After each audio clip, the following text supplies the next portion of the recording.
ব্যাংকগুলোকে যারা মনে করছেন, আমি সহজে বলে যাই, অল্প দিনে নির্বাচন হবে। ডক্টর ইউনূস সাহেবের পরের সরকারের নাম কি? সরকারকে কবুল করছে। সেই সরকার যখন আসবে, আজকে যারা একটু পুঁটি মাছের মতো লাফাচ্ছেন, চোরের বিচার অবশ্যই হবে। এটা বাস্তব।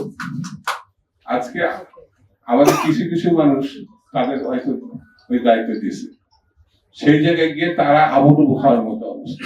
চারিধারে তো চোর, কয়জনকে তারা তাড়াবে? কিন্তু রাজনৈতিক সিদ্ধান্ত যদি হয়, তাহলে এই লোকগুলোকে ওখানে থাকার কথা না। বন্ধুরা, এই যে 15 বছরের দীর্ঘ আলোচনা, কত খুন, কত নির্যাতন, কত মামলা, কত জেলে। ইলিয়াস আলীর কথা তো আপনারা নিশ্চয় জানেন। আমার হাত দিয়ে সে ছাত্র দলে আসছে, সে অন্য একটা ছাত্র সংগঠন করছে। এই যে উবাইদুল্লাহ, যেমন মানে আমাদের শেষের দিকে ছাত্র করা, সবাই যে যেখানে থাকছে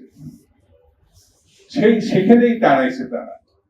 মানে লড়াই করতে করতে যত অপমান, যত নির্যাতন, যত মামলা, এগুলো মানে ছাত্র দল পরবর্তী বিএনপি ভাবপূর্ণ, জিয়া পরিষদ ভাবপূর্ণ সংগঠন যারা করছে, আপোষ করে নাই, কেউ করে নাই। মাসুদ প্রায় বলতো, ঘরেই থাকতো না, আর আমাকে টেলিফোন করতো, ভাই আমার ফ্যামিলি অবস্থা খুব খারাপ, আমি যেতে পারছি না। মাসুদ একটা তো, অধিকাংশ কর্মীদের একই অবস্থা ছিল। সেই জায়গাতে এই জায়গায় আমরা ফিনিশিংটা হচ্ছে 1 মাসে, জুলাই আগস্ট। লড়াইটা 17 বছর, লড়াইটা 17 বছর, ফিনিশিংটা ওই যে কি বলে রিলে রেস খেলছেন না, আমরা ছোটবেলায় আমরা স্কুলে খেলছি, 4-5 জন একটা লাঠি, আরেকজন হাতে দড়ি, আরেকজন হাতে দেয়, সে আবার দৌড়ায়, দৌড়ায় না, শেষ যে দৌড়াটা দেয় ভাবখানা সেই জিতছে। আসলে তার পিছনে তো আরো 4 জন ছিল না। আজকে যারা মনে করছে এখন ওদের ব্যাপার বললে তোরা কষ্ট পাবে, এই যারা শেষ ফিনিশিং এ ছিল, তারা নিজেদের, তাদের প্রতি আমার খুব আশা ছিল, কারণ আমি ছাত্র নেতা ছিলাম, এরা ছাত্র নেতা, কিন্তু নিজেরা ধ্বংস হয়ে গেল। এমন অপকর্ম নেই যাদের সঙ্গে এরা মিশে যায়। আর ডক্টর ইউনূস যদি আল্লাহর রাস্তায় একবার বলছে তোমরা শিক্ষাঙ্গনে ফিরে যাও, তোমাদের দেশ চালানোর কথা, কি একটা ভয়ঙ্কর ব্যাপার। অপরতে 2-3 জনকে নিয়ে মন্ত্রী পরিষদ মানে উপদেষ্টা মন্ডলীতে সদস্য করে ফেলল, এখনো তারা আছে। এই 3 জনের নামেই যে অভিযোগ উত্থাপিত হয়েছে, বাংলাদেশ সরকারি পর্যায় থেকে আর কারোর বিরুদ্ধে উত্থাপন হয় না।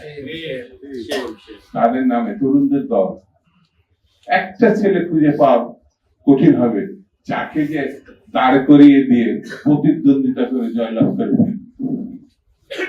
বন্ধুরা, আমি আর আপনাদের আজকে এখানে বেশি বসিয়ে রাখি না, শুধু একটা কথা বলি, সরকার গঠনের আগে আপনারা চমৎকার দায়িত্ব পালন করেছেন, ওইভাবেই আপনাদের থাকতে হবে। সরকার আসবে, সেই সরকারটা যেন অতি অবশ্যই পরবর্তী সরকার যেন দেশপ্রেমিক, দেশ রক্ষাকারী, সৎ এবং লড়াকু সরকার হিসাবে সেই জায়গাটায় আপনাদের যেমন অতীতে সতর্ক ছিলেন, ভবিষ্যতেও আপনাদের সতর্ক এবং ঐক্যবদ্ধ থাকতে হবে। একমাত্র বিএনপি এবং তারেক রহমান এবং বেগম জিয়া সব পারবেন এটা ভাবা কারণ দরকার নাই। আমরা তাদের সঙ্গে থাকলে তিনি পারবেন। আর আমরা যদি 2 নম্বরের সঙ্গে মানে এগিয়ে যাই, তাহলে দেশ রক্ষা পাবে না। দেশকে রক্ষা করতে পারে বিএনপি, সেই প্রমাণ বিএনপি দিয়েছে।